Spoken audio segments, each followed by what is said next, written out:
one? That one? That one? That one? That one? That one? The middle? Use both your eyes, cross them, and look that way. Okay, y'all gotta forgive me. Let me start this over because, behind the scene, they seem a little irritated and mad. So let me start over. What up, world? I'm looking in the middle right there. We got a dope show today, man. The title of the show today, LP, is what? The Liberations Light. Hello. Light. I thought Light of Liberation, Northridge Loco. I thought a different name, but Liberation Light, okay? See, what they got to understand about us, this is supposed to be fun. This is a vibrant, energetic place, man, of peace and prosperity and love. So I'm going to do what I do and have fun. Are you going to do that? I'm going to for sure do that. Yes, you don't say nothing because we coming after you after this theme song. It's the Patio PolitiCz, LP the host, J.28, and the missing and absent DJ and for J, man. Patio PolitiCz, we'll be back after this. Cause it's right for life, trying to be part of your life. We got whatever you like. Come on and just give us a try, yeah. Cause it's right for life, trying to be part of your life. We got whatever you like, yeah. Come on and just give us a try, yeah. I said it's right for life. Come in with the shows that you like. We trying to be the best on the mic. DJ playing cuts that you like, yeah. It could be the start of your day, or maybe just the end of your night. But if you rock it with us, Patio PolitiCz is gonna do you right. Oh, cause it's right for life, trying to be part of your life. Yeah, we got whatever you like. Come on and just give us a try, yeah. Cause it's right for life, trying to be part of your life. We got whatever you like. Come on and just give us a try, yeah. We hope you stay a while. Cause we talking about the first question. Yeah, I like this. Length or girth? Nah, I'm just playing, y'all, man. But we back, man. It's the Patio PolitiCz. I'm gonna go with girth for the walls, please. I'm the only one. So that's how we starting off the show? Okay. I'm the only one. Is that how we? No, yeah. That's how we. We have to start off like that. But go ahead, introduce our guest, our lovely, beautiful. Man, so look, man, guest. we got a very, very dope, and special, man, incredible guest, man. This is my ridette, my comrade, my locat, man. MaRonda X was cracking, sweetheart. I am doing good. Yes. I'm blessed. I'm powerful. I'm incredible. We're feeling empowered. Definitely. I'm happy to be here. Thank you for having me. Yeah, MX, what's happening? We finally done kidnapped your ass and got you up in here. Look, I'm happy that I can make it, that y'all was on time. Man, yeah, see, we here. Man, and you know what? MX, that's all me. That's all me. Yeah, I'd be here texting them like, where are y'all at? Just hurry up. JT, okay, we're going to get your life together. Yeah, so it'd be me. Definitely. I'll be rambling on, you know what I'm saying? So I apologize. And some things are intentional. They got to be in a moment. Sometimes it gotta be stretched. I don't allow time to work me. I work time. Oh, I like that. You get what I'm saying? Message. I like that. Message? You think that's a message? You can do message. that. See, you can work the time. Now that's gonna go to the question. Dun, dun, dun, dun. Case there, JT.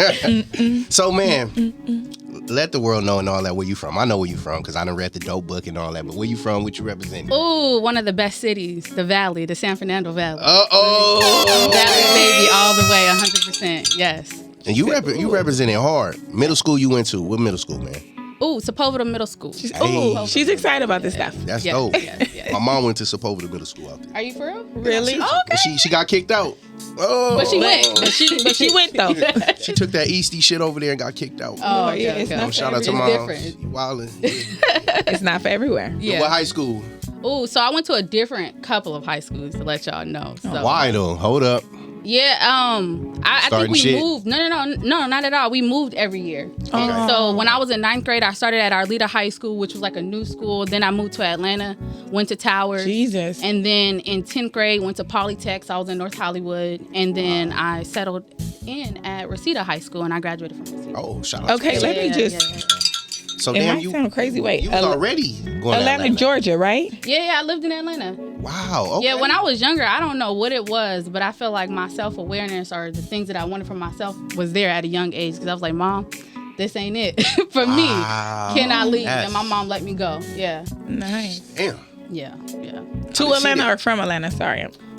She let you go. You wanted to go to Atlanta? Yeah, I left to Atlanta. I moved there with my grandma at 9th grade. Hold up, man. That wasn't in. But only for 1 year. I only went for 1 year because it's a lot. But something happened with my family in the middle of the school year, and I was like, oh no, I got to go back. That wasn't in the book, man. That wasn't in Finding Peace. No. Oh. I see nothing about no damn ATL. Some things you got to get to know me and meet me in real life. Damn, man. Man, we got to pay for the experience up close and real. Yeah. I can't call you MX now. That's I got to call you MaRonda. Now you know. Man, nah, man. I thought I knew everything off the book. You the first one to hear it. Kenan, did you know that? We heard it here live. Oh, I'm sorry. Oh, damn, man. I was saying, Kenan didn't even know that. Kenan knew. He got us. He one-upped us. So, it's all right. So, LA or ATL? Ooh. Yeah. That ain't easy. Yeah, it ain't supposed to be.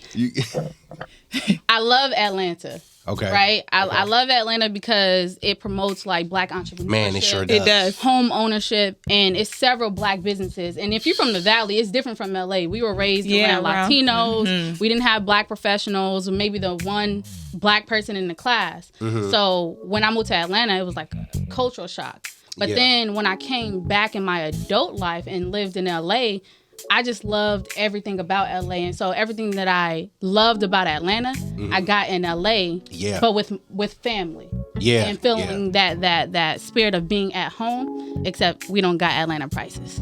Oh, hell no. That's enough to make you go back. I would say LA because you couldn't pay me to come. When I was in Atlanta for graduate school, I'm like, I'm not coming back to LA. I'm good. I remember that. And now that I'm back here, you can't really get me to go to Atlanta unless it's on business. And so I'm happy that I'm here in LA and that I get to be with community and in community with my people. Yes. So I like that. So I would say LA. And you've been in Atlanta too, huh? Before. I have. Yep. Was it a culture shock for you? No. I wasn't like, okay, maybe so. It was just, it was shocking to see like so many black people when you're used to seeing a lot of other people and some black people. Yeah. It was like, it was really different. It was like that for me when I went for the first time. Walking in like damn, the police is black? Yeah. Everything. Yeah. You go in Church's Chicken. Say what? Like all the fast food places, they got black workers. Black, right. Yeah. It was a culture shock for me on that, you know. Right. It's LA all day, man. You know what I'm saying? I'll take that. I love my city. It's just expensive, like she said. So, book author, leader, I call you a philanthropist, humanitarian, all these titles. That's what I call you. What do you call yourself? A student. I just feel like I'm learning, I'm growing, and I'm just all the time getting my life together. So all the time. I just say I'm MaRonda, MX to some, and I'm just getting my life together. So, like, who can call you MX? Because Jay been doing it all day, and you didn't give me the permission to do it yet. So I just been like, cordially calling you MaRonda. But you know, who get the MX? Who get to? Am I close enough? I was about to say, I think those who are close to me. Well, let's talk about the whole name change because you did change your name. She changed her name. Yeah, really. Yeah, because I was going by MG for a minute. But just for a quick moment. Yeah. So MaRonda Gangster. Right. The name that I was born with and that my parents gave me was MaRonda George. Gotcha. And let me say it for the record, I love George.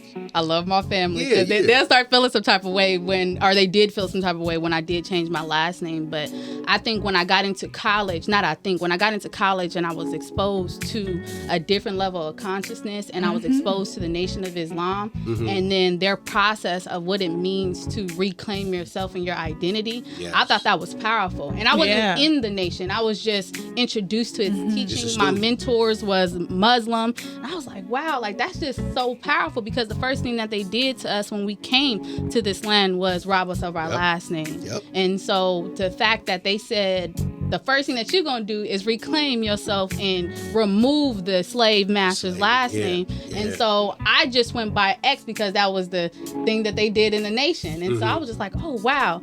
I wasn't in the nation, so that was probably the improper thing to do. But the concept of changing the last name was powerful to me, and so I just did it. I was just like, okay, I don't know where this last name comes from. I didn't give it to myself. George? Yeah, and if I'm going to step into a greater part of myself and a different level of consciousness, I feel like I got to do it and move forward with a different last name. And I know who I am, and I may not know where I'm going to be, but you know, when you just know there's something inside you and you walking in your purpose, I think names are important, and I just didn't want to brand myself as George anymore. Anything. And then in my book, there's a little bit where I'm talking about my dad too. Shout out to Dad, man. Shout out to Dad. I love my dad now, but when I was younger, I didn't have a positive relationship with my dad. And so for me, not only as a black person who not understanding where George come from, but as a person who doesn't have a relationship with my dad, I don't feel comfortable carrying on this last name and this legacy under someone that I felt like I didn't have a good relationship with either. So that has something to do with it too. Damn. So did you ever try to find out what George was, or you just knew it was slave master stuff and I'm reinventing myself? Definitely at the moment. Or do you know now? No. I know so I did learn trying to trace my roots and whatnot that George is actually my grandma's last name. And, you know, usually your last name is from the father. The male. Yeah. And so we would have been McGee's. And so it's always interesting to, like, you know, go back and trace that history. But we would have been McGee's, but in my dad's side, they're from Louisiana. My mom's side is from California. But in Louisiana, if you're not married, your child can't take on the father's last name. Damn. So my dad, even though is that like the law, or that's just kind of how they live out there? It was the law. My grandma wasn't married to my grandpa, even though I always thought that was her husband. Like that's what they've always legal law marriage, pretty much. She's been with him forever, and and so in Louisiana she couldn't name my dad after his dad. And then when my uncle, my dad's brother, he's the only one that's named after his father because he was born in California and the law is different. That is crazy. Yeah. I never knew that. Yeah. But I think it should be mandatory or something where you know that that's your daddy or that's that child's father before you just start naming kids after people. Right. Yeah, just giving last names out. That's a whole different show. It's a water bottle. Here's a name. Here's a name. Yeah. But I know I'm real passionate about, like, if I were to get married and I were to have children, they definitely couldn't be named after the dad if he has like a slave last name. Damn, that's dope. So what are some? Is Owens a slave last name? I think all our names are slave names. Yeah. So if a dude step to you, his name like Smith or Thomas, you like, nah, you got to change that, bro. His process is his. You get me, and I'm not gonna put that on him. But I definitely know if we were to get married, I'm not taking your last name, and my children aren't taking your last name, and so that's just something we're gonna have to agree with before we start dating. That's that courting process. So what if he changed his last name? That would be fine if it has meaning and it's not a slave last name. I'm fine with that. Do that. Yeah. I'm gonna have to go get me an X after my name. Give me a little, because my first name started with an M2. I'm gonna have the same chain as MX. And a lot of people, though, even if it's not X, you can name yourself and give your name some meaning. Yeah. And you, at least you know where that name came from. It wasn't something that was just passed down to you. So, yeah. Now, when you marry him, are you gonna change the X to his last name? Is it a slave last name? No, I'm saying if it ain't a slave last name. I don't think so. I think I'm gonna keep my name. Keep it. That's dope. Yeah. I'm gonna keep my name. I don't mind if my children has both of our last name or has their father's last name, but I'm gonna keep my so you're not gonna do the hyphen? No, but I don't mind if people call me Mrs. So-and-so, but legally on paper, I already did the legal stuff. That's a lot of work. I'm gonna keep X. Hey. And so how long did that process take? It didn't take long. It took like 3 months, but a part of the process, what I don't like is that as a black person, you got to ask the courts and this white person, hey, can you please change my last name? Because you don't just go through the paperwork of changing your last name. You go through that. They got to approve it. Then you have to go in front of a judge, put your right hand up and testify to say, hey, I'm not changing my name because of I'm running for the law or anything like that. And you basically got to ask permission. To change your name. Your last name, even though I was robbed. I was like, I'm not going to go there. Right. But I shouldn't have to ask you permission to change my name when you all are not you all you as a person, individual, but my last name was robbed of me. And so basically, we got to ask our slave masters. Yeah, our slave masters. Yeah, did court go? I mean, I know that it passed, but did it go well? Were they like it trying was to a give smooth you process? I don't know what it is like in California to change. So where your name. did I was you in do? Georgia. I did that in Georgia. Yeah, I did that immediately. I'm a Was your judge black? no. Okay. No, I was like, it was a damn. white man. Okay. It was an oppressor. Yeah, and when you got to write an explanation of why, and so I had to be like, well, my ancestors were this, and I was like, please read that out loud. I want you to. That is but crazy. it was really smooth. He just had me testify, and that was it. So really, and you got to pay. You got to pay also. Not only do you have to testify and explain, but you have to pay for the last name change too. No, I figured that. I knew it wasn't free. But I feel like that's crazy. Like, why I gotta pay? If I gotta change my name, you want to change your name, you gotta come see me, pay. Yeah. You gotta And ask explain. me. You gotta explain. ask me, explain to me. Yeah. To be who you want to be. From the same people who can't explain why they snatched this. Yeah. Ooh. And but That'd it was be a a whole smooth show. process. It is, it is. Overall, it was a smooth process. I didn't think it was gonna be that easy. They gotta put your name in like the newspaper. And for like Make a couple sure of that weeks, nobody else no has one it. finding you, and then so it was just a whole process. Your new I would name say or your 3 months. old name? Both in the newspaper. Both. Like it says MaRonda George. Like it says name change. I still have the newspaper MaRonda George to MaRonda X. So and if it has you to running be in from there somebody, right? And they abusive can ex. Ain't that crazy? Yeah. I was like, I'm glad that I'm not in that situation because if I were, then somebody would find me for sure in Georgia because it say all that good stuff. Oh, that's. Sucky, but I'm glad you got through it. Yeah, it was smooth. I would encourage everyone if they feeling that. I had just another go to question, but Atlanta I and forgot do it, man. it. That shit just made me mad, man. Like, what? Shit. If y'all do it, go to Audacity. Atlanta. The audacity. That's wow. Yeah, they pretty ballsy, as they would say. That's, yeah. Ballsy. Damn. See, I didn't know that. Yeah. That's No, she just schooled us. But I'm glad I did it. I got like on paper because a lot of people are like, so what's your legal name? I'd be like, That's X. it. Yeah. Yeah, that's it. X. Yeah. I mean, What does it say on your social security and your driver's license? yeah. It's like X. Can That's you dope just as write fuck, it down? though. Yeah. just write it down. Just cross your 2 lines. Right. So my legal name, y'all, is X. Last name is X. Okay, we know that. Congratulations to that Thank you. again. Thank you. Feel like a whole new person. I can't even ask no other questions. She schooled us. That's it makes me mad. Like, No, trust me. Yeah. Trust me. I was mad when I understood that it was a bank somewhere in my name and I wouldn't get no money. I was like, damn. What? I own one of these? Really? That's a whole nother story. But your social and your last name, your name is made into a bank. Like everybody has a business in their name from the white man at birth. They grab your social and then they spell your name like in all capitals so that it's not your name. Like the name like is supposed legally, to be it's not spelled right. because it's a capital M and then an AR and you know. I got you. Yeah, But yeah. if it's all capital, it's a business and it's not really you. But I didn't it's know you. It can go on and on and on. But look, we all teaching each other something. Now, listen. I got this Black Power dictionary behind me. I do want to ask a little bit of questions about this. We about to go on this break. Nah, you good. We are about to take this break, y'all. Stay right here. Don't go nowhere. Go get a Pop-Tart. But then come right back.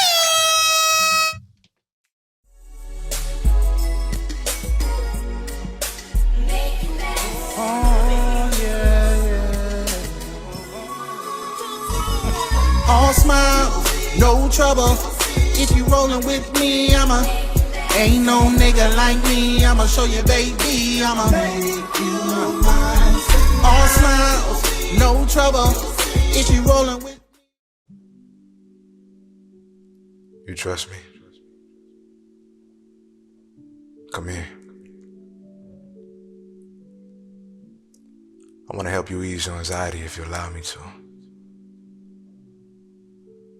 I think it's magical how kisses slow down time. I can make your spirit move at the pace of the earth when your lips meet mine. Life is so much better when you slow down. We're so in a rush just to go nowhere when the best place to be is right here. Making a positive out of all the negatives.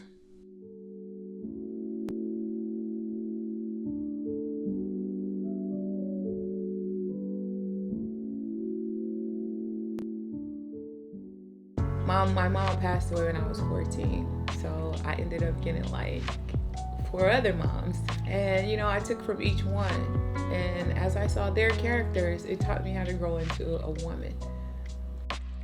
The biggest obstacle and challenge that I faced along the way is self-sabotage. I'm constantly growing. I've made mistakes. I've made things that I've had to go back and correct. That's all part of the process.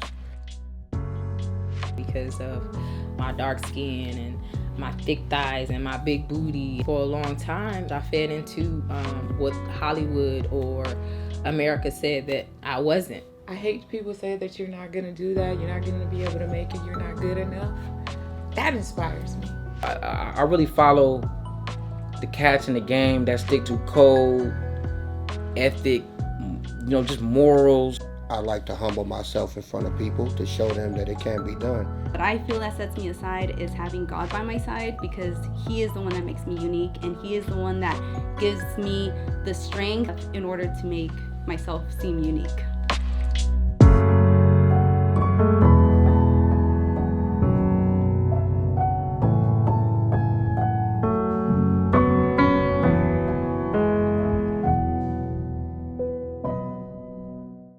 Shake.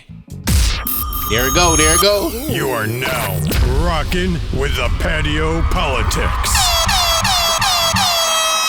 What's good? It's your man J5TH Lady LP. That is such a great drop. What that, you like that? Yeah. Oh shit, yeah, there it goes. Now that shit was expensive. With the Patio PolitiCz. Man, MaRonda, how you feeling, man? Powerful. X, MaRonda X. They need to hear that shit. Man. MaRonda X, how you like that? So, how did you come into like your awakening? Was it when you got in college, or was it before? Like maybe middle school, high school?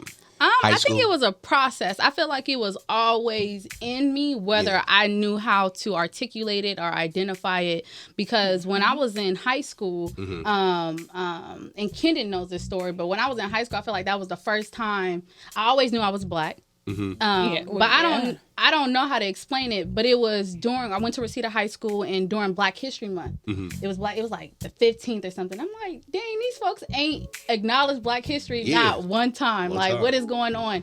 And I don't think me and Kendon had a close friendship, but we were in the same history class, and that's how I knew Kendon. But I went up to Kendon, or I don't know how we got it together, but we ended up getting Black history facts together, and we went to the student body president and the vice president who did the morning announcements, and was like, hey, like, y'all ain't acknowledged Black History Month not once, and we mid halfway. It's the shortest month.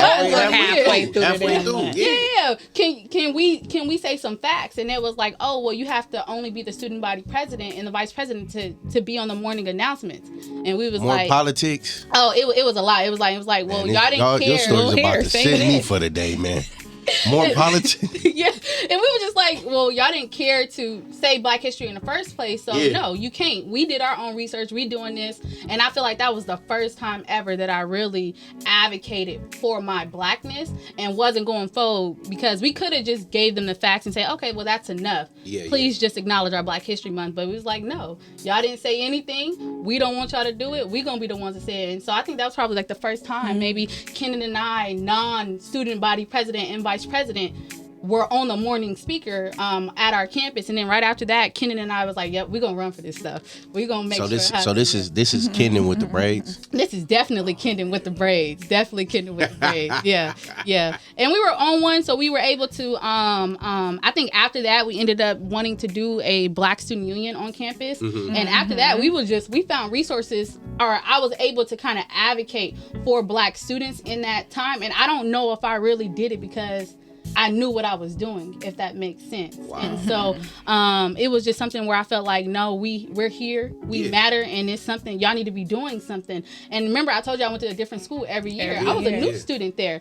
I think Kendon was probably my only friend at that school, because I didn't really connect with a lot of folks. And I would sit in the library every day at lunch. And after that, I was like, oh, I'm about to run for student body, or it was going to be for VP, and then ended up running for student body president. president, and I won. And so that was pretty cool. And then college, I was in EOP, and so EOP allows you to go to like summer bridge early and go to college early. Yep. And when I took the test, I was in developmental classes, so I wasn't college ready, like college level ready in English and math. And so I had to start in the summer before the fall of my first year of college.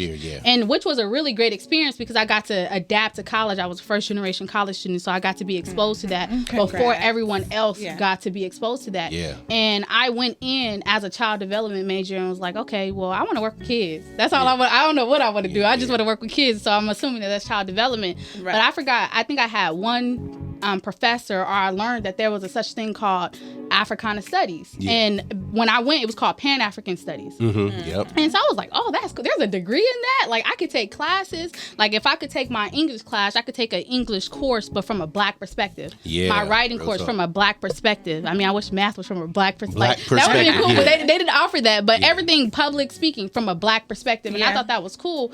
And so I made the conscious decision to even double major. I didn't want to like drop my major because I knew I wanted to work with youth. But I added on this other major because I just felt like I didn't know a lot about myself and about my culture. So I decided to double major in Africana Studies. And I think that just being a part of Africana Studies helped me understand a bit more of who I am and who I was as a Black person. So I feel like that helped me come into my consciousness. It wasn't the only thing, but it was something that just exposed me to our culture in a positive way. Like they, one of our courses was Black history before 1865.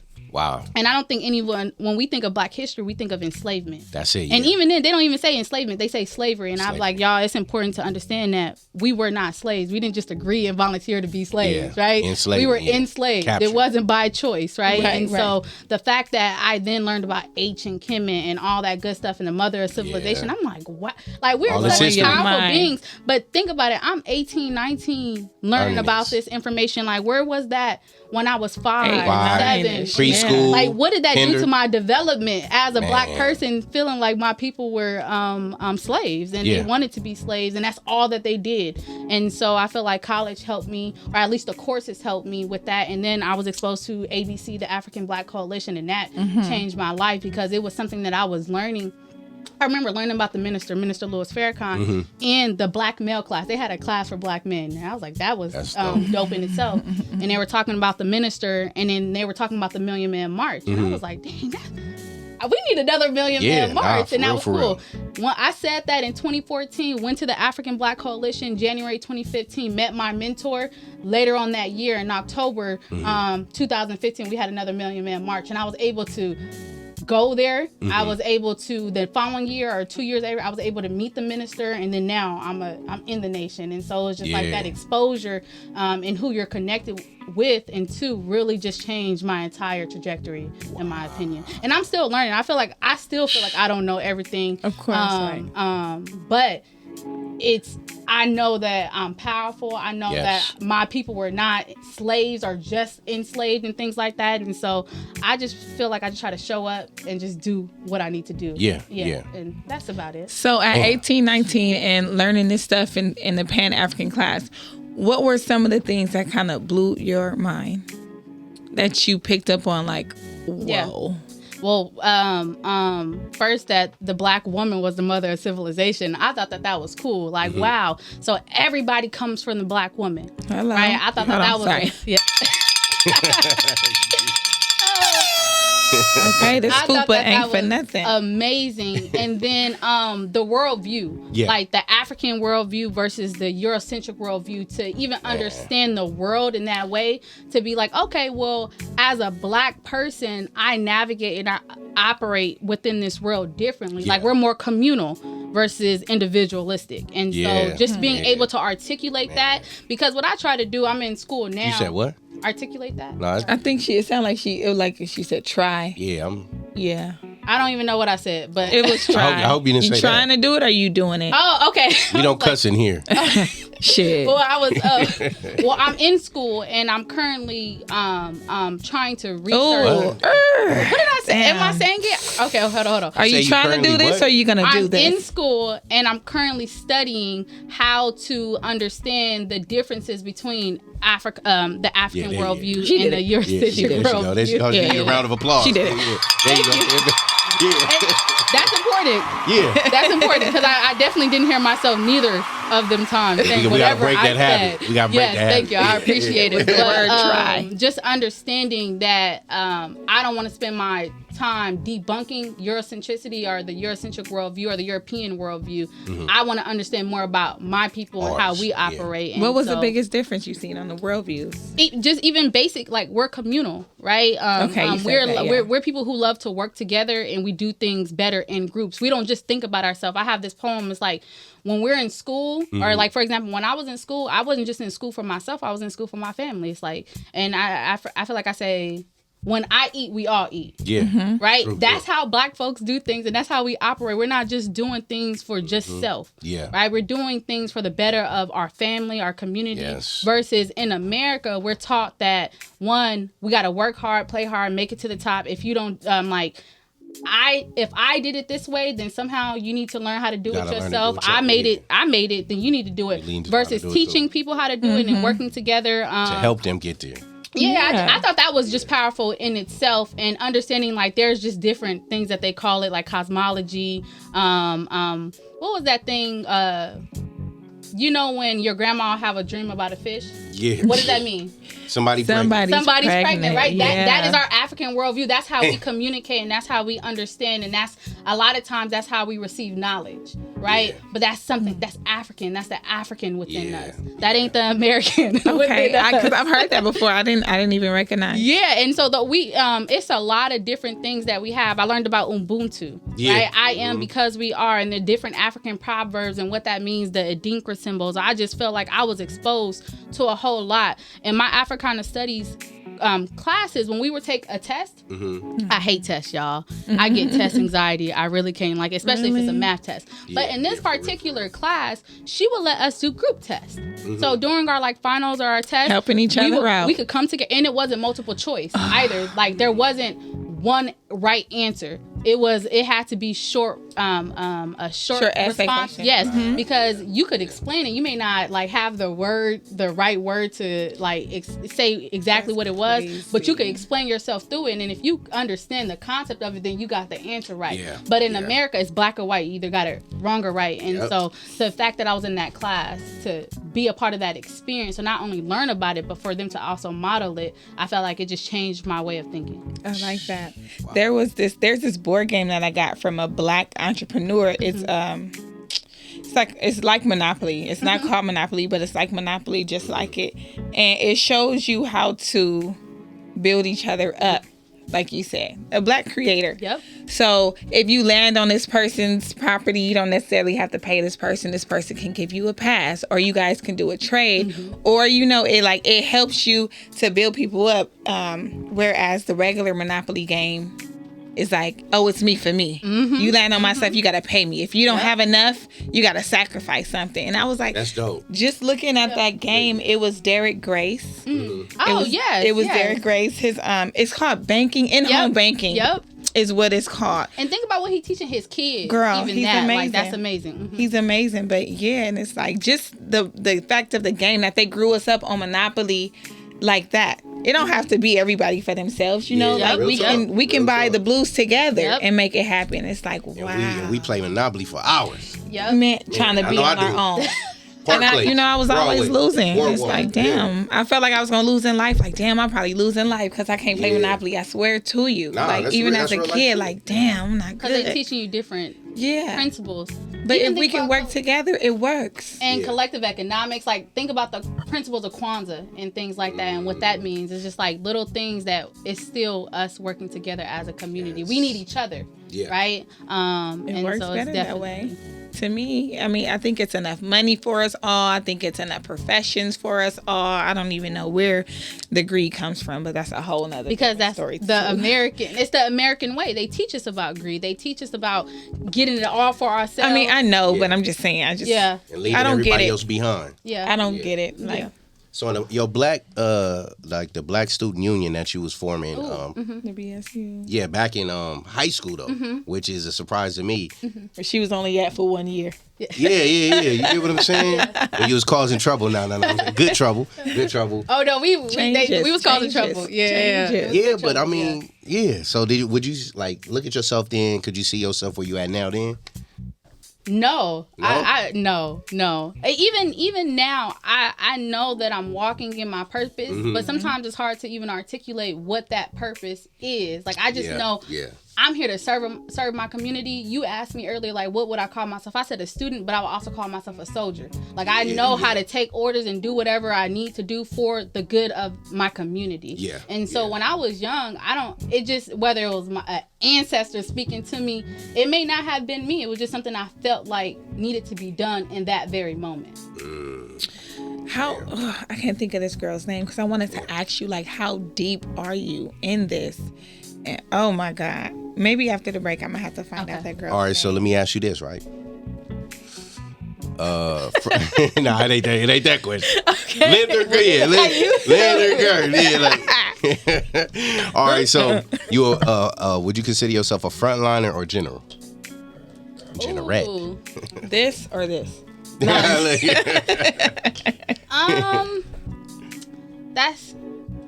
I feel like naturally I'm a frontliner. Yeah. Right? Tell me what to do, what's been done. I will be on the front lines and I'm okay with that. Right? But I also have the ability to be a general. But I think a general needs to know how to be a frontliner in order to be a general too. But I wouldn't come out and just off top say, okay, I'm a general. I think that I would rather be in the field, on the ground with my people, and then allow the people to say, okay, MaRonda, we need you to do a little bit more, and then move on up. Yeah, that's dope. That's dope. I like that. Yeah. I think, I believe with leadership is something that cannot be self-proclaimed. It's definitely something that just, it's on you. Yeah. And it'll never leave. Yeah. I don't even still, to this, I don't call myself a leader. I'm like, something else. You hear me? It'll never leave. Yeah. It's never going to leave. Is it on you or in you? I thought it was supposed to be in you. It can be on you depending on how it's pulled out in place. If it's on you, it's going to leave. You can shake it out. If it's in you, then it's just in you. It depends where it's at when it's on you, though. Okay. We talking about the same thing? Yeah, we are with those eyes. I think we talking about the same thing. Just taking a water break. I'm just scared. So I'm just here. If it's in you, it's on you. If it's in you, if it's on you, do it make you pregnant? I mean, I don't know what we're talking about. I don't know. Well, you got to be married if you want to keep the name. If it's on, or if it's in you, then yeah. But if not, it could just be on you. You sure you don't want to chime in? Nope, I'm good. I'm listening. See, you're laughing already. Then told. See. God. But all right. So, damn, I want to get into the book. The book's in the next segment. Let's do it. Okay. Yeah. It's your world. We just living in it. They girthy a little bit. World. It's our world. You know. So, like, okay, the leadership. Did you? Now I know already the story from the book. I want you to tell the story instead of me. I hope I got the right story. Keep going. Yeah. You know, I'm just talking about. Who really wrote this book? Yeah. No. just man, it's a dope book. It's a dope book. But just the college days, like, what type of adversity did you face, man? Just coming to know yourself and just grow, being a first generation college student. Yeah, I think with college and my experience, I think having to experience that for the first time by myself, I think that's just the biggest adversity, is just having to navigate the world by yourself. I couldn't go home and tell my family what I was going through because they couldn't relate to it. Man. Right? And then even then, some of them could even think that I was too good or I was acting too good because I was exposed to this new space that they just didn't understand. And so I felt like having to carry all that and have that within and just carry that within myself. I'm like, and when I got to college, it was a lot. Like my high school boyfriend that I loved. It was a lot of stuff going on in that space. And so trying to navigate all that for the first time, I think was really tough. Yeah. And I don't think that I did anything about it in that space. I think I just continue to show up, to lead, and to pour into other people. So when I reflect on it, I felt like I was pouring from an empty cup. But in that moment, it didn't feel like that. So giving it all. Yeah, it was just like. But looking back on it, do you sit back and give yourself kudos for saying that I did that shit? Like, because I'm certain it was times you wanted to give up. Mm-hmm. Yeah. I don't think I do. I'm proud of myself. I mean, I'm here, but I don't think I don't even look back. I just be like, okay, I'm here, and I don't think I give myself enough time to even be present. And that's something that I'm challenging myself to do. But I just be like, oh, that happened. You could. Other people. That's leadership. See how it stays with you. See, yeah, you just. Other people can acknowledge. They probably know more of what I did more than I know what I did because I'm more of I just did it in that moment. It's done. It's behind me, and in that moment it was genuine. Yeah. But I'm not thinking about it anymore because I'm on to the next. Next genuine thing. Yeah. Now, would you do it all over again? I would, yeah, yeah, definitely. Everything has made me who I am, and it has made me stronger. And I love, based on my background, I feel like I have when you see the people that I hang out with and that I'm connected to, it's so many different people to where you can't guess. At least I don't think so. You can't guess who my circle is or what my circle is. I feel like based on my upbringing, based on my experiences, I connect with all groups of people, and I love that about myself. So I wouldn't change anything because my experiences has allowed me to connect with multiple and different groups of people. Super. Now it's a spot in your book before we go to break, man. You had an Angela Bassett off of Waiting to Excel moment. You know what I'm talking about. That's how they getting down in the valley. And Angela Bassett, she did what needed to be done. Hold up, is that how they getting down in the valley so I can stay as close as I can to it? Anyway, on that note, y'all, you know what I'm saying? Patio PolitiCz, Lady LP, MaRonda X, man, we here.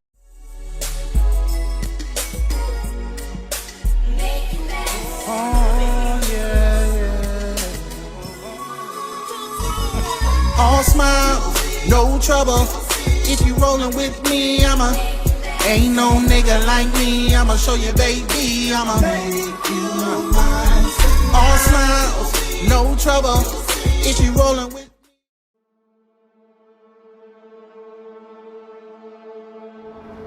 justice, I assure you, will be served.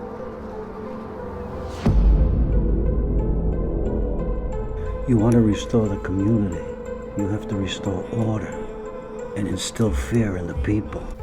Me and you both know how this ends. Yeah, we damn sure do know how it ends. It ends here. Because if we don't protect our people and land, who else will? Because it damn sure ain't the church. Niggas don't anymore out here like me. That's what they want us to believe. And we're not born monsters. Circumstances, poverty, and pain turns us into that monster.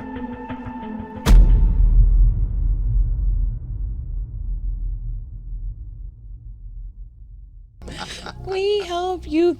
Y'all, welcome back. Y'all right here live where we at. And we are holding it down with my girl MX. Okay, and it's just the X. That's all it is. J Fifth right here. Man, I'm DJ Infant J left us. He left us. He in Mexico right now. Mexico but it's your girl, LP, the host. We right here at the Patio PolitiCz. So before the break, I kind of wanted to know because you're powerful. Thank you. You're black, no problem. And you're really, what's the word? Somebody give me a word. Give me a word about what you do. Passionate. Really, hello. Come on. Passionately active about what you do. I'm going to use them all, you know what I'm saying? Yeah, go ahead. So I couldn't think of her name, but I did Google on a break, and it's Corinne Gaines. Okay. And her story was like, she was just, I'm lacking words today. What's the word when you are, when you believe in your citizenship? Not the law, but like, where you do your own laws. Not your Radical. own laws. Liberal. No. She's gonna sovereign or exactly. Okay. So she was a sovereign lady, and like the police were kind of messing with her, and they ended up killing her, going into her house because she starts shooting at the police when they enter into her house. Yeah, I guess those were her sovereign rights. You know what I'm saying? But my question to you was, I know that you lead a lot of black youth. You lead black people. Yeah. You're a soldier for the black community, and it's like if it ever came down to it, in Mike Epps' voice, like, would you die for this shit too? Damn, that's a great question. That is a great question. Because I just, not to cut you off, but I asked the question because for stuff to get back right for our people, I feel like it's gonna take some sacrifice. It's gonna have to. It's not gonna be all paperwork. Yeah, I think in general, when you're serving and you're trying to fight for the liberation of all African people, you do have to be willing to die for it, right? Yeah. But I think it's easy to say you're going to die for something, right? In the middle of just speaking it, we in a podcast interview. Definitely don't want to be a martyr for the people. I want to live for the people. I feel like a lot of us are trying to die for the cause, but what is it like to actually live for the cause? And so I definitely believe in self-defense and like getting trained and understanding and knowing how to do it. But I don't know how I'm going to react when shit hits the fan, that was right? a great question. But no, go ahead. I got something for you. Yeah. I was just going to say, I would like to say I would, and I want to be prepared and trained to defend myself, my family, my people by any means. And hopefully I do that, but who knows what I'll do in that moment. So you all in. It's safe to say you all in. I think you got to be when you're saying you are fighting for the liberation of all African people. Like, you got to be willing to lose your job, lose friendships. It's a lot of sacrifice. But I feel like, do you really love it if you're not sacrificing? Right. So. Yeah. Right. Now, just to piggyback off what LP said. Veggie off. We don't piggy back off. Oh, okay. Shit. Pause on the pig. Oh my goodness. I got cheat days on that pork. And I have to do that. Veggie. Just a veggie bag. What if you're not a vegan? I'm going to stop every time when I was saying try. I'm going to, wait. We going to say veggie back. Even if you're not vegan, you still should be eating your vegetables. Just a bareback off of, see? Just a bareback. And there it is. I just started something. See, you started that. Just to smoke back on what I was talking about. Just to bareback on what you were saying. You get what I'm saying? Right. No, but because I know you said, I love that about the whole being a martyr thing, because a lot of people see that when they're riding for the cause. Now you saying, what is it like to actually live for the cause? Now, are you ready to handle the adversity and obstacles that come with living for the cause? Yeah. I mean, I think it just is what it is, and I think that it's going to come. But I think you got to be mentally strong. Yeah, you got to be mentally strong. Spiritually too, and spiritually. I was I forgot where I heard it from, but they were talking about Malcolm X and how the fact that when he was assassinated, he knew he was going to be assassinated that last day, and how mentally strong or how much love do you have to have for the people to know that you're about to be killed and assassinated, but these people need to listen and hear what I got to say. Yeah. I think that's powerful. Yeah, that's the P word for sure. Yeah. Because I don't know. Sitting here at this table, I don't even know. I'm like, oof. Ain't gonna tell that speech today. And I believe that's one thing that speaks about your leadership, MaRonda, is the fact that you are a great leader. A lot of people see you frontline, so you're leading by example first, opposed to just calling shots at the top and not doing shit and talking. All words and no action. It's vice versa with you. So that's a pet peeve of mine. Yeah. Even in relationships and in a book. Yeah. All words, no action. Definitely. So like you mean all words, meaning if the action is happening, saying I'm gonna pull out, and you say, you pull out. No, I'm just asking, just a question. We gonna just let him talk to himself. See this questions that need answers. The way he looks through these no frame glasses get me all the time. Y'all women, y'all gotta answer the question. Frames. I just realized that. I tell him all the time. It's dirty. Clean your glasses. No, listen, y'all women, y'all gotta answer the question. What's the question, sir? So like that action, that's all talk and no action. I'm gonna pull out and he don't. Is that just talk or? That's all talk. He did not do the action of pulling out. Okay. There it is. There it is. Whoop, there it is. Yeah. He wanted to get in that book. For the no pull out game. I'm gonna be messing with y'all on the show. I'm gonna mess with y'all. I don't fuck around with the non-pull out. Yeah, look, y'all done got K over there fanning the camera. Nigga, that camera ain't hot. It ain't that hot. Stop. Nah, look. All right, so look. Back on the book now. Before we went to break, I was talking about there's a Angela Bassett off Waiting to Excel. Now I'm reading this book. I'm programming, at my hut in Vegas, man, reading it. And then when it got to that part, I'm sitting up like, I'm like, what? I'm like, she just got on some Waiting to Excel. I'm about to burn the car, burn you. Like, give it to us. You're talking too slow. Nah. I'm gonna let MaRonda tell you the story. I was young and in love. Young love so will make you do that. Fire. Yeah, right. I know. No, nothing caught on fire. You're talking about with the pen, right? Oh, you just blew some shit up. Come on, you ran downstairs. And, No, so when I was in high school, I had a high school sweetheart. I was in love, and got to college. When we got to college, or when I got to college, I experienced like when someone cheated on you for the first time and all that good stuff. And so I went through that. I went through my first little heartbreak and so he was my high school sweetheart. We got together in like 12th grade or end of 11th grade year. Was with him. We lived together too. Like, trick question. What happened? High school sweetheart. You went to 4 different high schools. My last year, my senior year. I only had one high school sweetheart. 1 year don't count, man. Yeah, that was just her. I'm about to hit the horn. That one. No, but when you living with somebody, it changes things. Yeah. And so it's just like it's one thing to date somebody and you're just dating them, but when you live with them, I feel like it expedites the process. And so we were young, and I lost my virginity to this person. Like it was a lot. You said it expedite? Like, hold on, fellas, y'all way, whoever watch, y'all taking notes, fellas? You're so funny. Either way, I was with my high school sweetheart. This is the person I lost my virginity to. It was just a lot going on, but I really loved this person at that time, and we're really close to family. At some point, family lived with my family, all that good stuff. Yeah, of course. So we were really like, it was the love of my life. If he would propose and we got married at 18, 19, it would have been exactly that. And when we got to college, of course, college is different. It exposes something. So in my freshman year, I started college. He did not. And so already there's a difference between seeing each other every day. I'm living on campus, you're not, all that good stuff. So that was different.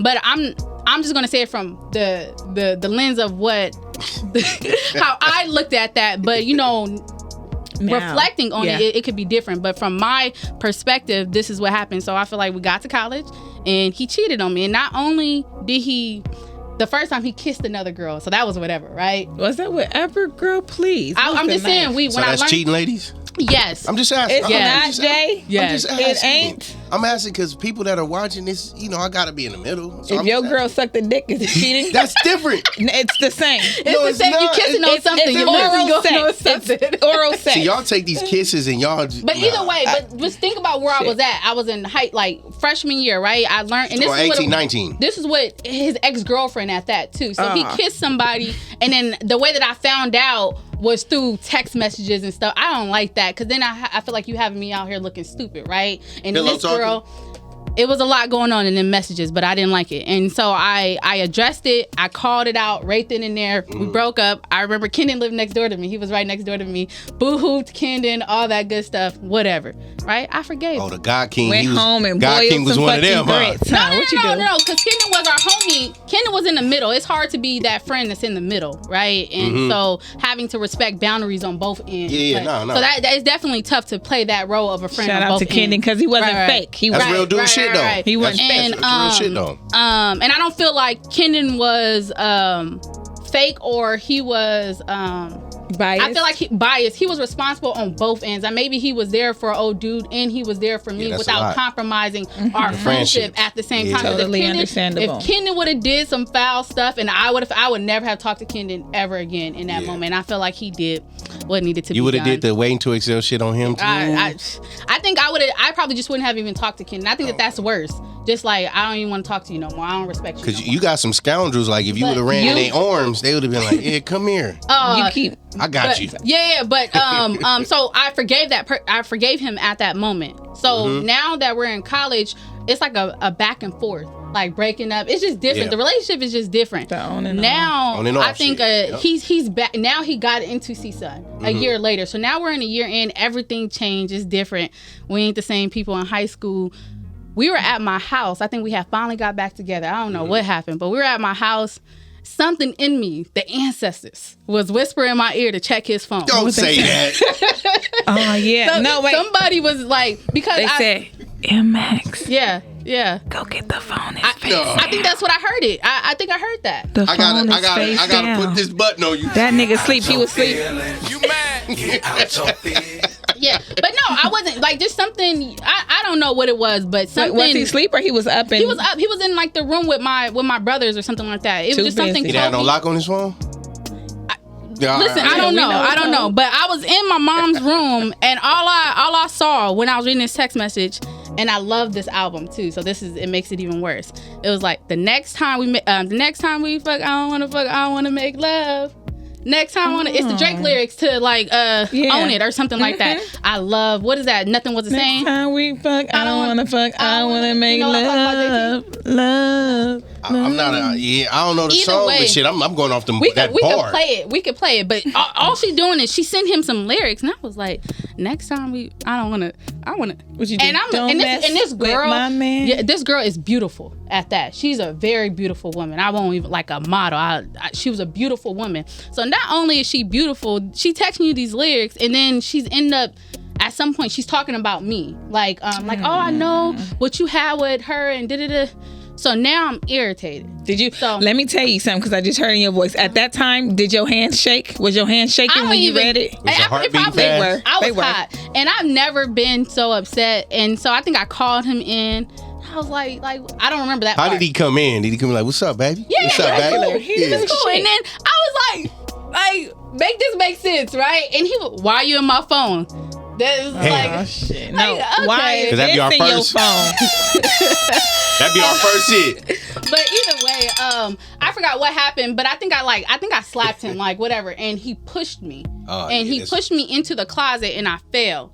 And he's never put his hands on me. He's not that type of person. And I think either way, I hit him and he pushed me. So he left. That must have been a hard slap. Yeah. So I feel like Do you remember how you slapped him? It wasn't that hard. He ended up leaving, right? Or was it like this? He ended up leaving the room. My mom. When you slapped him, what was you thinking about? I can't stand it.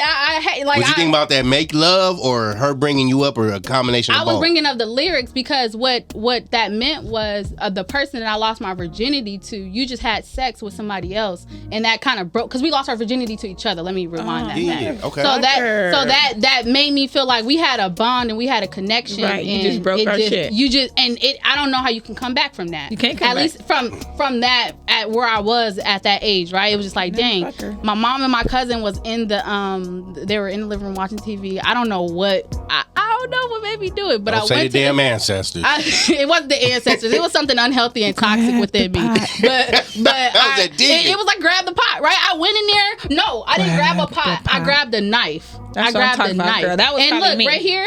This is the cut from the knife too. But I grabbed the knife, and then why am I acting like I didn't read it in a book? I'm like, my mom and my family, like, just imagine, like, they cool one moment, and then all of a sudden it's like, what? And I'm like, I'm about to kill you. Like, I really couldn't believe that he just did that. And so they're taking the knife. I cut myself, and then I got the pan, and I with all my strength, I didn't even hold back, and was just like, bam. Hold on, what kind? Across his face? It was one of them, like, them old, Iron? Yes, that's what I'm talking about. I was hot. Give me some. That you can cook grits. I don't condone that behavior now. No, for the past. I'm saying for the past. Give me for the past me. Yeah. I was. No. I gotta hit her with the. No, yeah. It was more than get out feeling. You need to play that Nivea. Don't mess with my man. You got that on there. Yeah. I was hot, and I must have threw everything outside. He was like a tattoo artist, so like, if I bought it. Took it out, threw it outside. We lived on like the second floor, so everything was going outside. My mom and them tried to iron. Oh man, yeah. And I think he had like this big old. Did you see him after that? He had this big old, like, his face was swollen. It wasn't swollen in a moment. And then look, how can he go make love after that? Let me tell you how real my sister is, a ride or die. So my family don't know what's going on. I'm throwing his stuff, and he's very upset. Something happens where my sister he calls this girl, not the same girl. He calls a girl to tell him to come pick her up, and I really didn't like this girl because I'm kind of like, why? Yeah. I just didn't understand the relationship dynamics with that, and I was just like, so she came, he's putting his stuff in the car. My sister come on the side of her, boop boop boop boop, and I'm like, no. Oh, wow. I was like, no, that's not her. That's not her. And my sister's like, oh, my bad. If I'm condoning that one. This all in Northridge. It's in the valley. They didn't. In the valley, the best city, San Fernando. I think Sherman Oaks. My mom lived in Sherman Oaks at the time. Y'all doing this I stayed out there. Sherman Oaks. Yeah. But I wasn't too proud of my. Now, cold part about all that. We got back together like 2 weeks after that. That is cold. Yeah. Now, is his face permanently effed up? No scar on that motherfucker. No. So he don't look in the mirror and remember you. No. So my thing is like, he ladies, definitely does remember me, but I don't think it in that way. how can he? You kicking me out? You throwing my shit out? Yeah. Then you tripping on who coming to get me? Yes. First of all, I think any proper Erica thing. said to call Tyrone. you don't have that Erica bitch come ain't pick from, you she ain't up. from LA. It don't matter. Yeah. The song is national. You ladies, it's not. fellas, call Tyrone. Note to self. I'm calling reminder. Tara. No, Yeah, Tara. Tyra. But then look, when Tara you go call get the Tara, two-piece. Tyra, you got the 2-piece. That's me. See, Tyra got to bring her cousin or something too. You call Tyrone, you leave She got Tyra got to bring some reinforcements. Well, when she lesson come is get learned. me. Lesson is learned after Lesson that. learned. She had, she took the L and called it a day. I would have never messed. If that was me in the car, I would have had to been like, oh no, I can't. So they doing this down. You They said need in to come Sherman get you. Oaks, fellas. All Stay away. I got to take my toxic ass down there and cause some trouble. In Yeah. Sherman. But yeah, it was crazy. I have never, even when I reflect on my entire life, I've never been that upset before. Yeah, but it's all a part of growing pain. It definitely I is. don't look at you. I wanted to kill him. It's real. I won't lie. definitely understand your Yeah. feelings, Nah, real especially your talk. first time, and you don't even Exactly. understand your feelings. Like, oh, But I my also think the goodness. cold part was not that you had sex with somebody else, you were having sex with her and me at the same time. Yeah. I think that's just like a boundary where it's like we can't cross that. It's an unwanted menage a trois. Yeah. It's like, ask Yeah. me if I want to do this. Yeah. Right. So. But then if he asks you, what's gonna be the answer? It's gonna be a no, and he can go do that with somebody else. Perhaps, maybe not. Look, Yeah. look. I don't know. That was tough. Stop complaining. Let a man be a man. Shout out to the fellas, man. I'm just fucking with y'all, man. I was like, let him be a man how? I almost got up and walked away. In one way. Listen, that's a whole nother show on that conversation. Shout out to the man. Shout out Not to after the that part. ladies holding it down, throwing shit out the second floor. Shout out that's to the extra. powerful ladies, the ladies with X at the back of their names. Shout out to that stuff. No. When I reflect on that situation, I think the first time I should have just left. When I Like, think just that a walked lot away of or women, never- I think a lot of women see red flags and we ignore them. And I think that in order for me, if I really cared about the friendship, like what I could control in that situation, I think allowing him just to do whatever you needed to do and allow me to do what I need to do. When he kissed his ex-girlfriend or that entire experience, I feel like I went about that all wrong. Yeah. And I think I should have just left it there. And I felt like that was my first red flag. And so there was a lot of, even in my actions, I was mad and I was upset, but that doesn't excuse or condone my behavior. I think that was very unhealthy. And if he would have went ham, I think he did a really great job at keeping his composure because he didn't put his hands on me. Not one time. Yeah. And so. And I agree with her in all Yeah. seriousness. Like, Yeah. when was that your first real relationship? Yeah. Yeah. You know what I'm saying? Yeah. And that was the first time your emotions reacted to something like that. So. Hurt. Yeah. Yeah. We need therapy and count. That was just a lot. He messed that I was up going something through. special. It definitely did. Oh, definitely yeah. did. Yeah. Shout out to that. Whatever. Yeah. No, real shit, because it may have took you to go through that to teach our young sisters how to deviate from those situations, catch those red flags. Yep. And I think when she was saying it, like, even like me for my first time being in real love as an adult, because I think my 8th grade love was like just a phase. Like, I didn't know what love was, but as an adult, What age, if you don't mind me asking? what age for what? As an adult? Real loves. Like in my 30s. Okay. Like 30s, like where I'm at right now. The red flags are seen. I don't know if they are ignored, but they just they be seen. They're not ignored, but I think we just push it to the back because we want to believe something different. Yeah, it is ignored. But do y'all ladies believe that you believe more in the potential instead of the actual? And that's our first Yeah. mistake. That's And our it be first- hard it's men because too, it's though. something that you don't know that's gonna happen unless you try it. So you can try it and it works or not, or you can try it and it's like, or you can just let it go. You feel me? It's like. But I salute y'all with it when it comes to certain things, because you women can handle certain things that a lot of us can't. No, real shit though. Yeah. Sisters. I'm not speaking on nobody, no other races. I'm talking about sisters, because if we was to find out y'all kissed somebody, all hell broke loose. We picturing bareback. That's what we picture as men. So we're gonna nail y'all to the cross and we're gonna bring it up every time. Opposed to y'all, we do the worst. Y'all more giving, like as far as chances when it comes to that. And that's our mistake too. I think potential is deceitful. I think it's some. I think it's like a brainwashed type of thing. Like, yeah. You don't think value or self like I like do, double standard is what I was going to kind of say. Double standard too, and I think that depending on the situation, I do think you need to give people grace. Real right? talk, And I do think forgiveness comes along with but it. how But it's far certain does that things, grace exactly go? Yeah, you get what I'm yeah. saying? And then too, women, y'all see the red flags when y'all first meet these dudes. Yeah, and I said we ignore them anyway. Yeah, we all do. We all ignore them anyway, hoping that it's gonna be different. You can't. That's why I said potential is deceitful. We're always following what that person could be or what this could be, and I think that I like you that going in saying. wrong already. It is deceitful. I like that saying. But like how you're a leader, you're an entrepreneur, LP, y'all got stuff going. You should attract that of which definitely that you are. Mm-hmm. You get what I'm saying? Because that what you are is going to present the reality of who they are right then and there. But I was just having a conversation. It could be a different another topic for a different podcast episode. But we were talking about courting and dating and all that good stuff.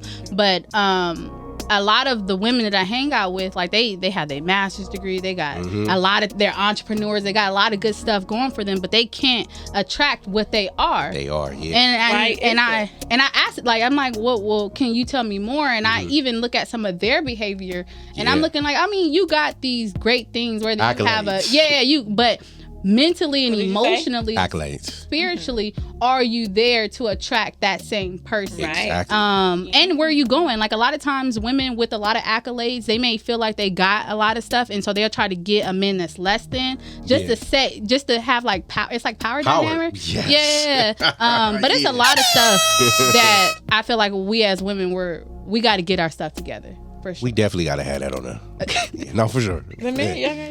You want to go to break, LP? We all have to get our stuff together. Definitely. Yeah, we can take a little Pop-Tart break right now.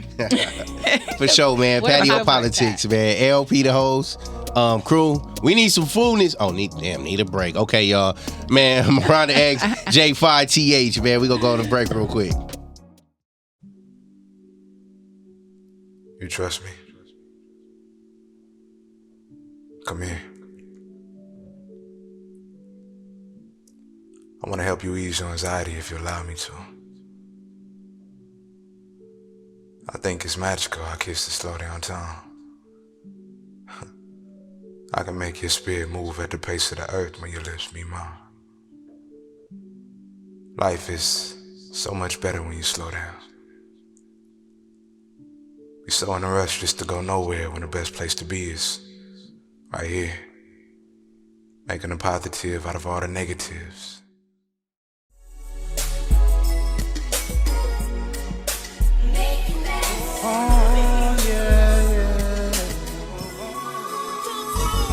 All smiles, no trouble. If you rollin' with me, ain't no nigga like me. I'ma show you, baby, I'ma make you mine. All smiles, no trouble. If you rollin' with Man, what's happening though, man? Kendon right here filling in for my comrade. About to bring it back in with the great MX. Yeah, man. So what was we on?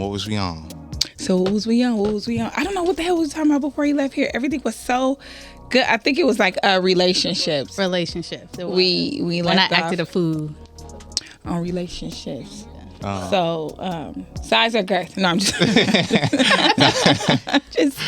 I'm just kidding. When you acted a fool in the book, is there any other part in the book that was like one of those like ooh, because Jay was on that waiting to excel part, and I'm like, ooh, this is juicy. I cannot wait to hear what happened with the pot. I think that was the only time I really experienced something like that. So it was some other wild, different details in the book, but not like that. Not like that was the one. Yeah, that was it. I only had one a lifetime. Pretty much, just buy it, you guys. Yeah. Where is the book? The book is available on, I work with an organization called A Woman's Standard, so I would prefer if everyone goes to A Woman's Standard and purchase the book, Finding Pieces and Peaceful, awomanstandard.com, or you can find it on Amazon as well. But you prefer the Woman's Standard? Yep, because it comes directly to us, and so you're supporting us versus Amazon taking out a percentage and then their cut. And then sending it to y'all. Okay, so A Woman's Standard is where the book is. I was looking at your Instagram, and today is dated back to 199 weeks, and I did the math. I carried the one. It's about 3.5 to 4 years. That's how long you've been working on this book? Ooh, the Finding Pieces and Peaceful? You know, No, it's not how long I've been working on a book. I think that book only took me a few months to write it. The crazy part about it was just something that was going on. I've always journaled since I was in like high school. I journaled, and I'm trying to remember what I was trying to do, but I think my journal ended up becoming a book. And I don't know where I heard it somewhere, but I was watching a movie and something was like, find the pieces and peaceful. And I was like, that's it. And then so started writing a book, and I started to be intentional about it. And it took me only a few months. And but since then, so remember we were talking about earlier, when I do something, I just let it go. Yeah. So I ain't thought about the book since then. Really? I released it in 2018. And that the book has been that. I wrote Got Baggage after that book. I just released that last year. You released it in 2018? Yes. Okay, so that brings down that 190 there you go, weeks. okay. Because I was looking at it today. Okay. But then you released in 2018. Yes, okay. Yeah. So I released it 2018. It was like August 2018. And that book was more for me than it was for anyone else. I felt like I was carrying a lot of baggage and a lot of I needed a lot of healing. So what made you make it a book instead of just journaling, just getting out your feelings, just, Yeah, I feel like a lot of people respect me, and they see like how JT earlier was like, oh, MX, you a leader. A lot of people have this perspective of who I am as a person, as a leader, as a person who's going to lead the people to the promised land, what some people say, right? That's what Tyree said today. He said you was going to take all us the time. there. He said you was going to take us there. Superwoman. I tried to buy a ticket. I'm trying to get on the ride. But just think about what that does to my mental health when people look at me in that way. And I feel like there was a lot that I was carrying, and I did not have the space to where I could be vulnerable. And I feel like, yes, I could have kept that within myself, but because I felt like I had an obligation to share what I was going through internally, to let other people that was going through similar things see me in a more fragile state of mind than more of like MaRonda got it all together, because I don't. Right. And I felt like it was a responsibility to share that. And someone else said you should share it, because I feel like you'll understand that I didn't just get here just because I was strong and powerful and all that good stuff. It actually took work. Yeah, I broke down on the way here. The wheels fell off this motherfucker. I was pushing it. Right. Yeah. And what was that healing process like for you too? Just after everything, and just, and not holding on to them standards, because we want to lift you up. You feel me? And always hold you to your potential, but it's that other side. It's my first time hearing Kendon in my ears like this, and it sounds like sex operation. So what was it like your first time doing that? Like, this is my first time hearing Kendon in the ears, y'all, and I'm like, who is this? For me, Kendon, I'm actually going to be talking about this next week with Tierra, but we talk about the point of no return. It was a point when I was in grad school. I was at Clark Atlanta University, and it was in the fall. I remember this day, clear as day, because I started crying. And I don't know, I'm not an emotional person. I have emotions. I have emotion, and I can be emotional, right? So that is there, right? I do a lot of things, but when I mean I'm not emotional, means there's not a lot of things where I'm very sensitive about. But for this particular season, I was just very emotional, and I would be crying for no reason. And I felt like had a job. I was in school. I'm finna life was good for me. I was solid, right? But I would just be sad. And have your heart ever felt sad? There's a moment where my heart just felt real sad. I don't know what was wrong. And in that moment, which I'm glad that I have the self-awareness to acknowledge something that is wrong, but also do something about it. But in that moment, I said, "Oh, MaRonda, you need to go to therapy. You really need to go to therapy." And I actually wrote my book. So it was. I finished writing my book. I felt like I got it all out, all the baggage. I was just like, get it all out of me. Sad. But I was still sad, and I had to listen to that. And I felt like my book was what was in my control to get all of everything that I was ashamed of, whether it was shame, guilt, embarrassment. I got it all out in a book, and that was in my control. I got it, I released it, and I shared it with the world. It was what it was, right? But something was still bothering me, and it was a time where I said, I got to go to therapy. And so the amazing thing, and I didn't have this at CSUN, but at Clark Atlanta, not only did we have a therapist, but we could book them weekly. Which usually when you go to see a campus counselor, you have to book them way in advance, and they wouldn't see you. Once I booked my appointment, she saw me that same week, and I just booked ongoing stuff with her.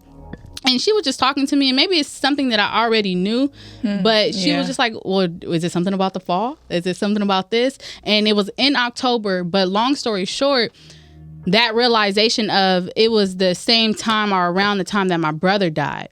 And it was around the time that my brother died, and I was the same age that he was when he died. It was like, damn, this is deep. Like the biological clock and universe were coming together in your life, for real. I never really, like, in that moment, I never really processed what happened to my brother, my family, and I. We never talked about it and all that good stuff. But I think that healing process started with counseling and acknowledging, damn, that hurt. Or this person hurt, or MaRonda, you did that was really unhealthy, or that was toxic of you. And so really starting to acknowledge all of the traits or all of the things that were going on with me, but it started with counseling for me. Counseling in self-awareness and self-acknowledgement.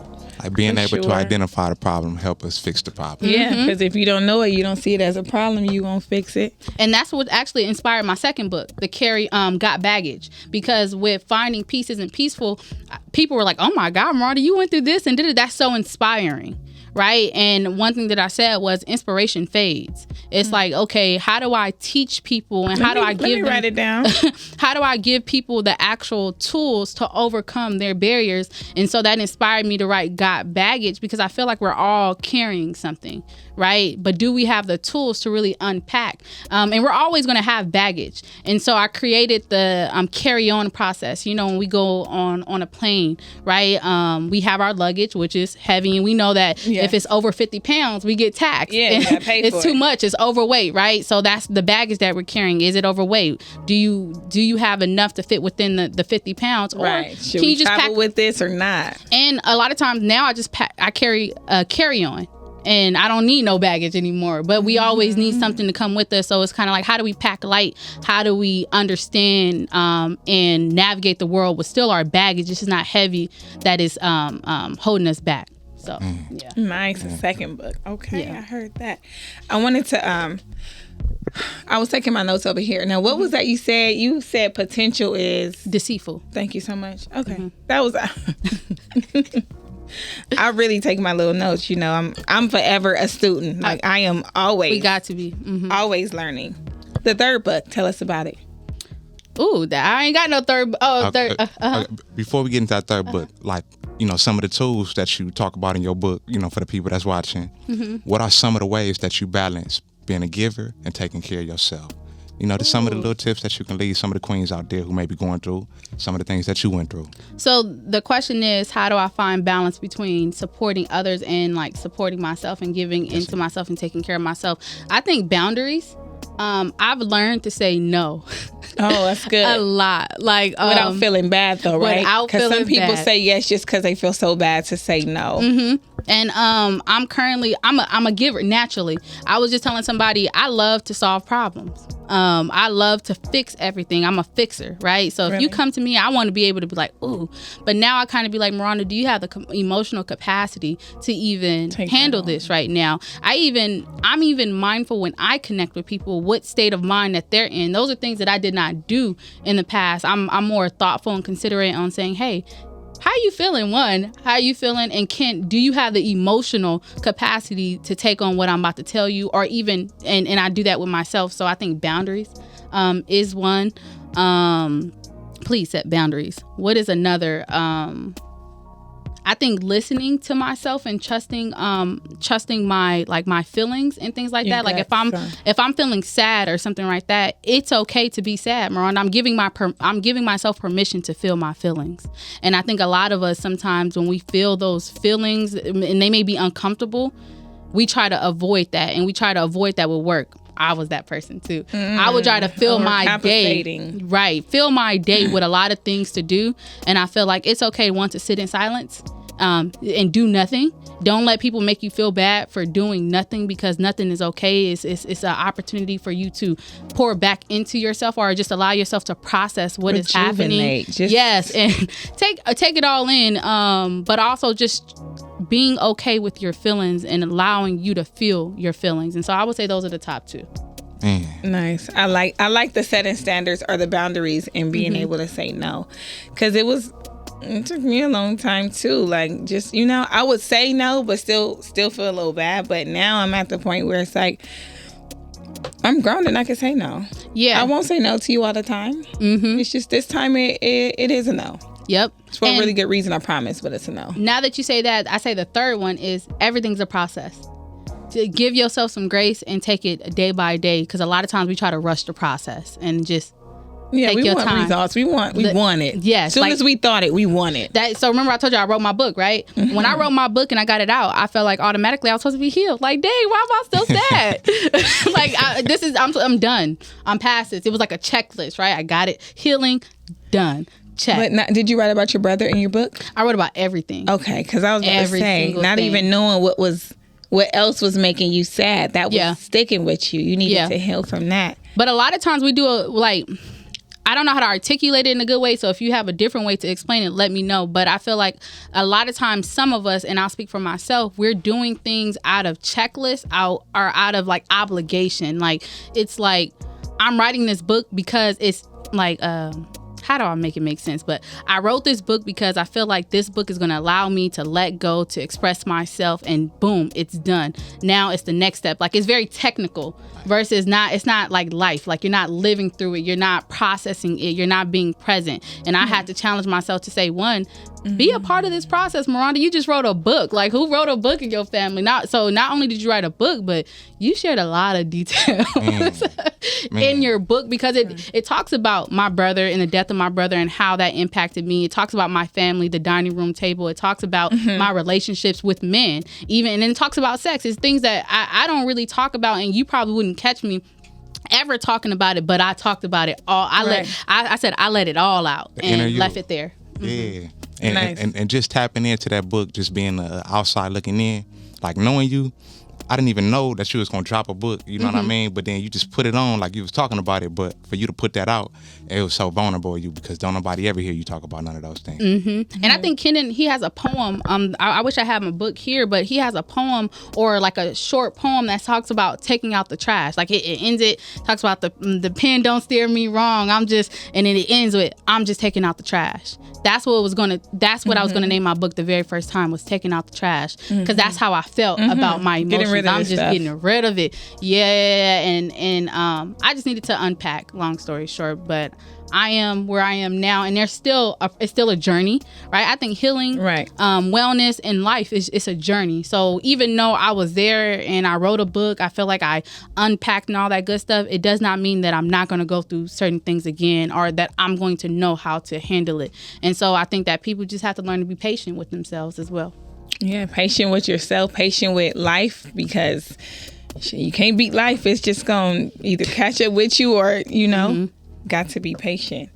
I mentioned third book. I was kind of manifesting it for you. I know it's not one out there just yet. I think I know. Yeah. What are you going to say?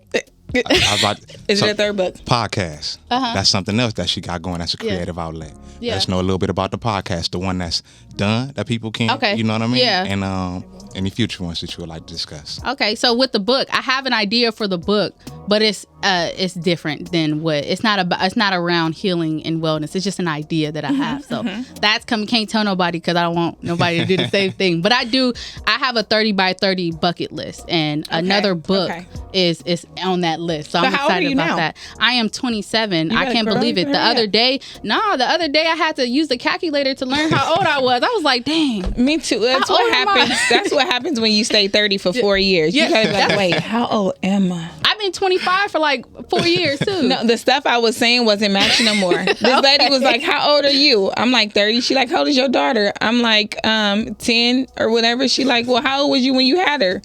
I'm like 25. I would be like, why you asking all these questions? 25. I'm like, wait, I've been lying too long. Yes, but it's just COVID has robbed me of too many years. I'm like, how old am I? But yes, I'm 27, turning 28 this year. I made a 30 by 30 list when I was 27. So I gave myself 3 years to do 30 things, and it's going. So I'm excited about that. as it relates to the podcast, I'm very excited. We have a new podcast called Peace is Calling. And the Peace is Calling will be co-hosted by yours truly, but also with Tierica Berry. Tierica Berry is the CEO and founder of A Woman's Standard. Okay. She's our social emotional learning guru specialist, and she's just a very phenomenal woman. And I met her at my time with Clark Atlanta, but her work focuses on healing young women, overcoming barriers. And when I met her at Atlanta, you know, a lot of us, we're all doing our own things and we're all doing our own work. And she was doing the work that I was starting to do. I wrote Finding Peace Isn't Peaceful. I was going to speak and I wanted to help women, but I would just do it randomly without purpose, right? When I met Tierica, I was like, oh my gosh.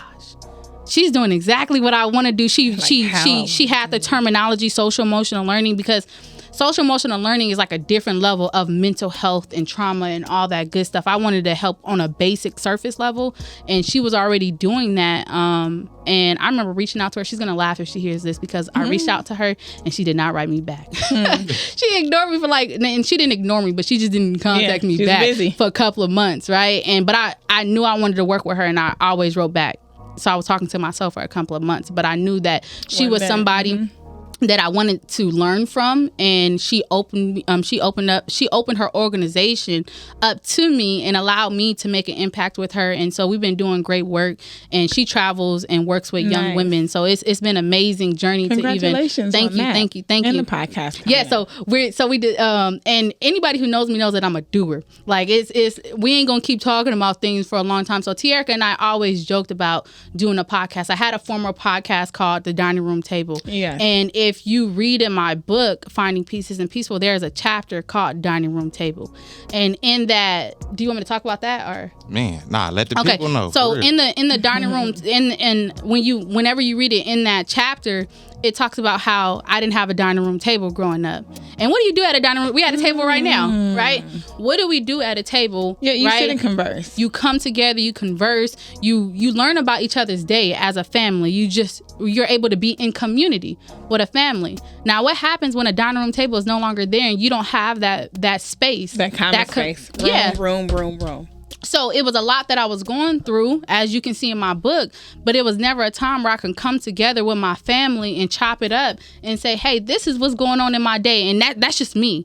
It's 7 of us all together. Yeah. So it's just like everybody's going through their own space. And so I felt like when I was writing my book, it was one thing to write about it, but I also wanted to I wanted to change the way people thought about mental health and expressing themselves. I wanted to make sure that I was modeling. I went through stuff as well, and you don't got to hold that in. So let me provide a space where people could come together and just unpack and be raw and get support. And so created the Dining Room Table.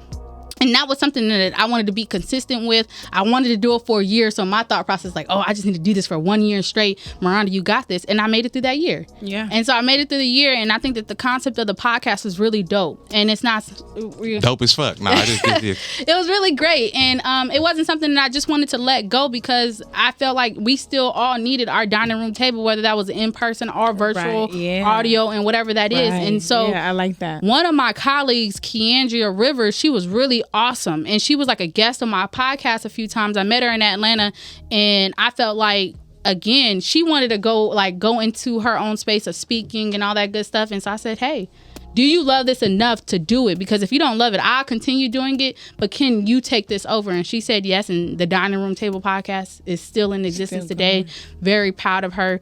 Now I have the opportunity to collaborate with Tierica Berry, someone that I highly respect, that we can really change the way, or at least provide an alternative way of how we think of healing and wellness in the community. Is something we wanted for the ladies, and just have a fun space. If you look at Tierica and I, we're very goofy people, and sometimes when people are thinking about healing and wellness, they think about sadness, they think about trauma. But I think that healing is a process, healing is a journey, and it can be fun as well. And so I'm looking forward to having that platform where it's for, of course, anyone can listen to it, but our audience is for sure women. And we're just looking forward to sharing our stories and highlighting the stories of others. Yes.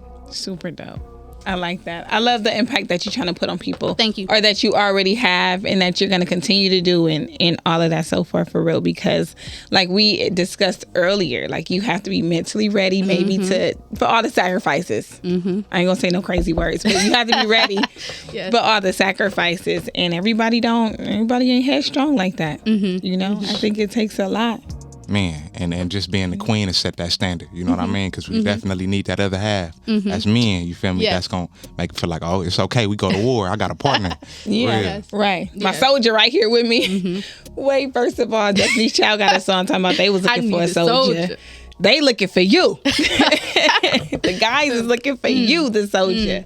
That's good. I think like at that point we'll end it on this note. It's at the end, but it's definitely not the last time or perhaps not. We got one more thing to go over.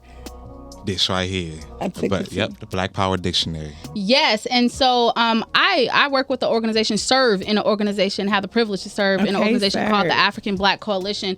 And in the African Black Coalition, a lot of times when we're growing up or we're stepping into leadership, stepping into our consciousness, we don't know how to do it, what to do. There's all these terminologies and words that we are exposed to, and sometimes we don't understand what it means. And I think that even though as an organization we work with college students, at the end of the day, we work with college students to go into the community to make an impact. And I think that this Black Power Dictionary is our way of connecting with people all across the globe and just teaching them basic words and terminology to understand either who they are, what certain things are, like what is Pan-Africanism, right? What does it mean to organize, to mobilize, to liberate? What does it mean to be oppressed? I've seen all of that. Like even on a basic level, in neo-colonialism, that word intimidated me for years. And then to read this and then to also have someone break that down, what colonialism means versus neo-colonialism, I'm like, ugh. And that colonialism that's like here in our state? For real. Gotcha. So like colonialism is, I believe, when someone goes into your country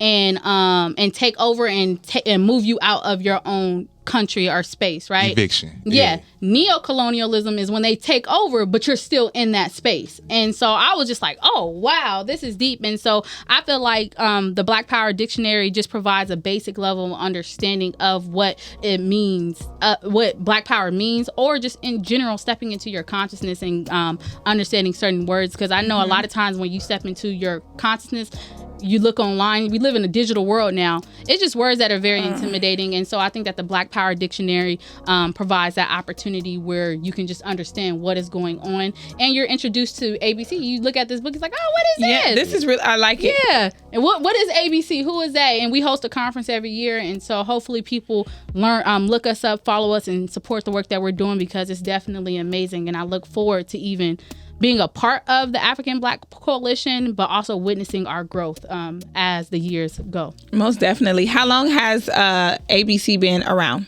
Since 2003. So we're celebrating 20 years. I was just telling Kendon. You holding it on strong. I can't tell. We're hosting a conference. We're making history. I won't tell people where it's at just yet until we announce it, but we're celebrating 20 years next year. Okay.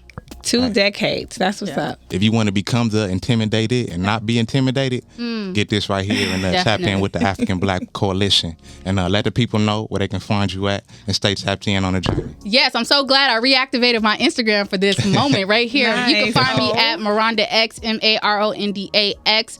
On Instagram, you can find me at Peace is Calling as well to stay updated with our podcast. And that's about it. Oh, and A Woman's Standard, of course. If you want to follow our work and what we do with young women, or you have an organization that we can come speak to, if you yourself want to be a part of our organization, search A Woman's Standard, A Woman's with an S and then Standard, and I'm happily to reach out to respond. I'm accessible, so don't hesitate to reach out to me, because I definitely do respond. Just don't come with that bullshit. Right. What he just don't come with the BS, y'all. All right, LP, you wanna Am I taking this out? All right, let me take us out. All right, so no, it's been a beautiful, beautiful session with you. It was deep. It was my lack of words are crazy today, but I got words, girlfriend. I need this dictionary. It was empowering. I learned something from you, as I do from all of these interviews. Like I said, I'm always learning, and I really appreciate your vibe. Thank you. And you was dope on the jump in. You know, you're my guy. You mentioned he wrote a poem. You write excellently. Like Thank you, Quinn. you are like you touch my fucking soul. Like yes. Your words is like, oh my god. That's how I felt too. The hair is coming up on my man. I gotta shave. However, man, it's the patio politics while we sitting at the dining room table. You know what I'm saying? Y'all keep it like we got episodes every Tuesday. Y'all stay tuned. Yeah. You already know the deal. Dang, we hope you stay a while. We hope you stay a while. Why? 'Cause it's right for life. What